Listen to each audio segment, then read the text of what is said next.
Assalamualaikum warahmatullahi wabarakatuh. Sebelumnya saya ingin memperkenalkan diri. Saya Al-Faridi dari kelompok 5 yang sebagai pembicara pertama persoalan mazhab hukum sejarah. Namun sebelum saya masuk ke poin-poinnya, terlebih dahulu saya mengucapkan banyak-banyak terima kasih kepada Dan Sumarna SHMH selaku dosen pengampu filsafat hukum, dan tentunya banyak pembelajaran yang kami dapatkan yang diajarkan oleh beliau. Untuk itu saya selaku pembicara pertama sebagai representasi dari kelompok 5 mengucapkan banyak-banyak terima kasih.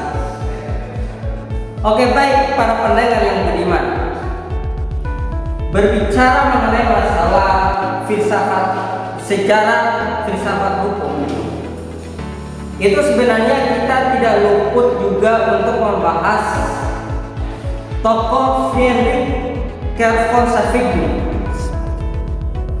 yang dimana beliau adalah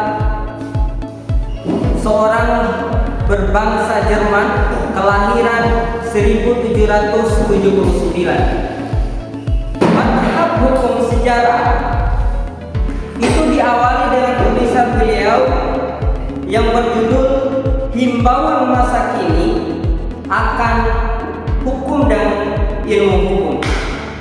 Namun ada pertanyaan yang lebih substansial, ada pertanyaan yang lebih fundamental, yaitu apa sih sebenarnya yang melatar belakangi sehingga mazhab hukum sejarah ini lahir. Para pendengar yang budiman, mungkin teman-teman masih penasaran, tetapi jangan khawatir, terus ikuti kami. Nanti akan dijelaskan oleh teman saya. Lebih dan kurangnya banyak maaf. Wabillahi taufiq hidayah. Wassalamualaikum warahmatullahi wabarakatuh.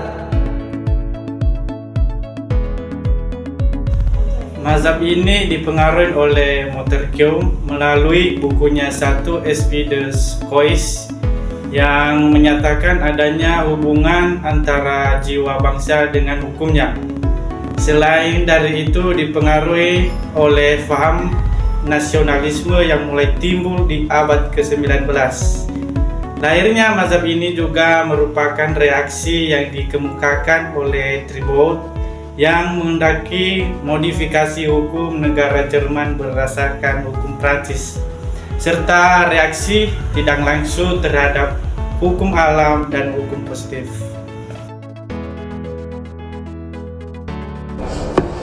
Baik, selanjutnya mengenai hakikat hukum mazhab sejarah menurut Savigny.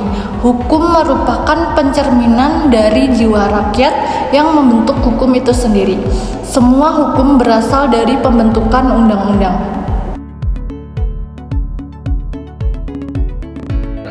Nilai-nilai yang terkandung dalam mazhab sejarah merupakan nilai yang sangat mendalam dan mendasar. Hal ini bisa terlihat dari pandangan Hegel yang melihat hukum sebagai ungkapan ruh. Filsafat hukum Hegel bertolak belakang dengan filsafat hukum Kant. Sebuah fakta yang seringkali dikabulkan dalam istilah idealisme yang berterap pada keduanya. Lebih jelasnya, Hegel memandang hukum dalam kerangka moral.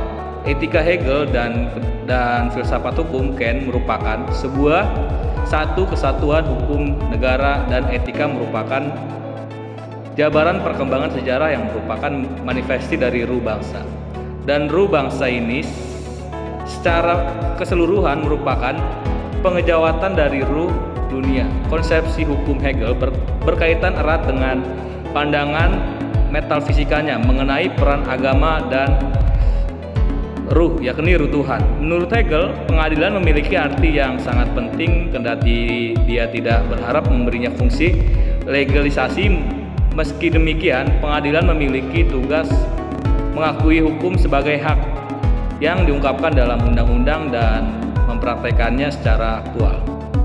Tapi di sisi lain, menurut Savigny, terdapat hubungan organik antara hukum dan watak serta karakter rakyat, karena yang menyatakan mereka menjadi satu kesatuan adalah keyakinan umum rakyat.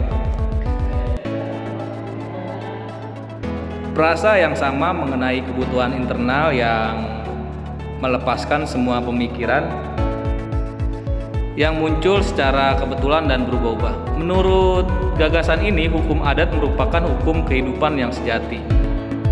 Bila dibandingkan dengannya, legislasi tidaklah penting. Ia hanya baik selama ini memiliki sifat deklaratif. Sapni memiliki sudut pandang yang terkait dengan kontradiksi dalam sikap Hegel terhadap rubangsa. Sapni sama sekali tidak siap memperlakukan semua bentuk hukum bangsa secara setara. Sebaliknya, sebagai sebuah teladan dan norma undang-undang, Romawi baginya berada di atas semua sistem hukum. Perlu dikatakan bahwa kendati mazhab sejarah sepertinya Hegel berpihak pada konsepsi ruh bangsa. Penggunaan konsep ini sangat berbeda dalam mazhab historis ruh bangsa, berfungsi sebagai prinsip pemersatu yang samar-samar dan menjadi semacam lingkup umum untuk kajian institusi hukum dan evolusinya secara rinci. Demikian perbandingannya antara nilai-nilai terkandung dalam mazhab sejarah. Terima kasih.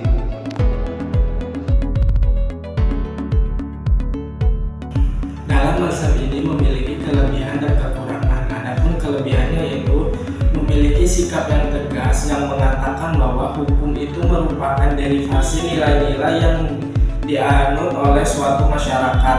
Dalam kaitannya dapat diasumsikan bahwa hukum yang dimiliki akan mempunyai daya perilaku sosiologis. Oleh karena itu, hukum pasti sesuai dengan kesadaran hukum masyarakat. Selanjutnya yaitu kebaikan mazhab ini adalah ditempatkannya kedudukan hukum kebiasaan sejajar dengan hukum atau dengan undang-undang tertulis.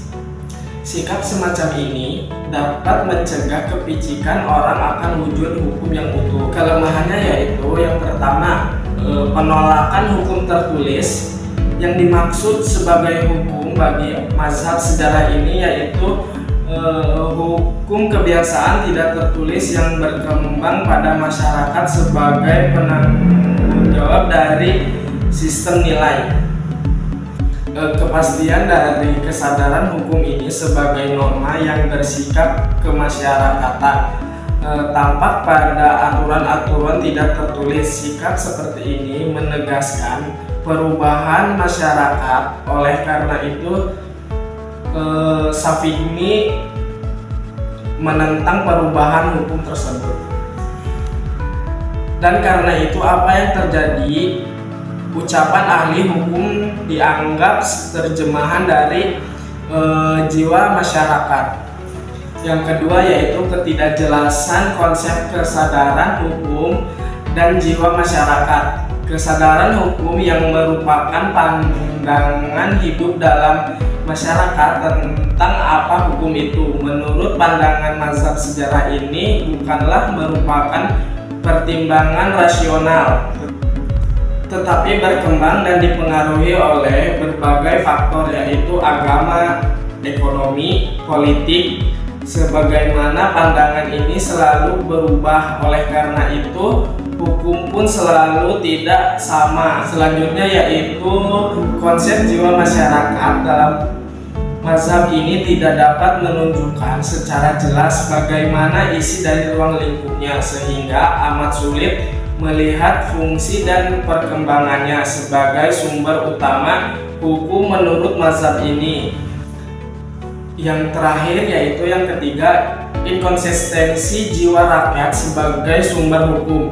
Safigny menyebutkan bahwa hukum yang baik adalah yang bersumber dari jiwa rakyat. Dari dalam sebuah tulisannya yang lain yang membahas tentang hukum Romawi, ia mengatakan bahwa hukum Romawi merupakan hukum terbaik. Kesimpulannya adalah mazhab hukum sejarah ini sangatlah penting dan strategis bagi perkembangan filsafat hukum.